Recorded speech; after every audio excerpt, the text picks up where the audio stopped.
Already week 4 of CJS485, Research Methods in Criminal Justice. I hope we all had a good week 3 and we were all able to navigate through our literature review, find good sources of information that support your research topic, and that's going to align us perfectly for this week where we really focus on the research question. The research question is the key to any research project. The research question is what the entire research project revolves around, and that's that question that you're asking. That question that you're going to try to get data to give some sort of explanation, some answers. Everything revolves around that research question. And all of you have submitted great research topics. And from that topic, we want to make a very digestible, manageable research question that we can then explore, find a sample group, find a population to ask some questions to, and ultimately, in a full research project, you would collect all that data, and that data is used specifically to answer that research question. So let's go through. As you can see, we have some reading assignments, a journal entry, some lecture materials. There's a video and a discussion board and a quiz. So we're kind of back to that like week 1 and 2 format with a journal entry, a discussion board, and a quiz as deliverables. You can individually look through your module objectives to see the learning outcomes that we're looking to accomplish this week. For the reading assignment, we are in Chapter 4 and Chapter 5. Chapter 4 being General Issues in Research Design, and Chapter 5, Concepts, Operationalization, and Measurement.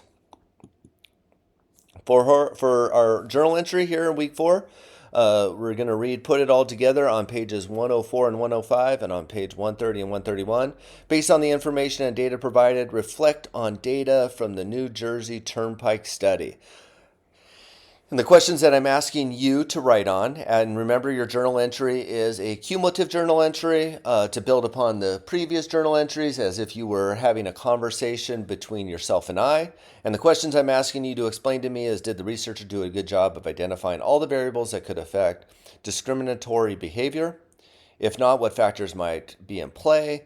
And when comparing the 3 data sets on page 135 or 131, what conclusions can be drawn about the data sets and its intended research topic? So once again, this is a journal entry. We have deliverables that are on a weekly basis. So all of these are due by Sunday at 11:59. I've included a video with you on how to develop a strong research question. So a good video for you to review and kind of breaks it down very specifically with some benchmarks that we need for a strong research question. And then that carries into our discussion board. So in this week's discussion board, post your research question and describe how it would contribute to the criminal justice academic body of knowledge. What gap did you discover in the literature that needs to be answered? So as you can see, this class builds upon it. So early in this class, I asked you to share with yourself and your colleagues a topic within criminal justice that you were interested in.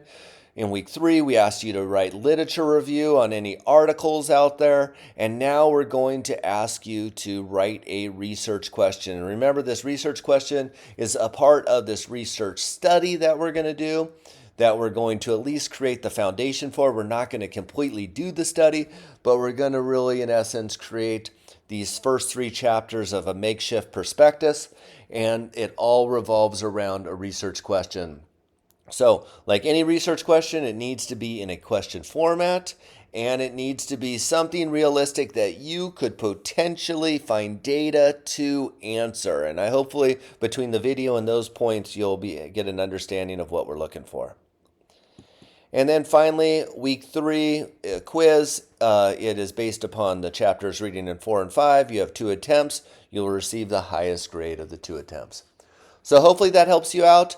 Once again, I think I've said this in previous videos, but this class is built upon the style that if I'm not hearing from you, there's the assumption that everything is going well, it's going fluid. There are no issues, so I'm going to continue with that trend. If I'm not hearing from you, I'm suspecting everything's going well. But if you do have any issues, concerns, or conflicts, please reach out and email me, and I'll get back to you as soon as possible with hopefully answers that can help you get through the week in the course. So bye for now. All of you have a great week.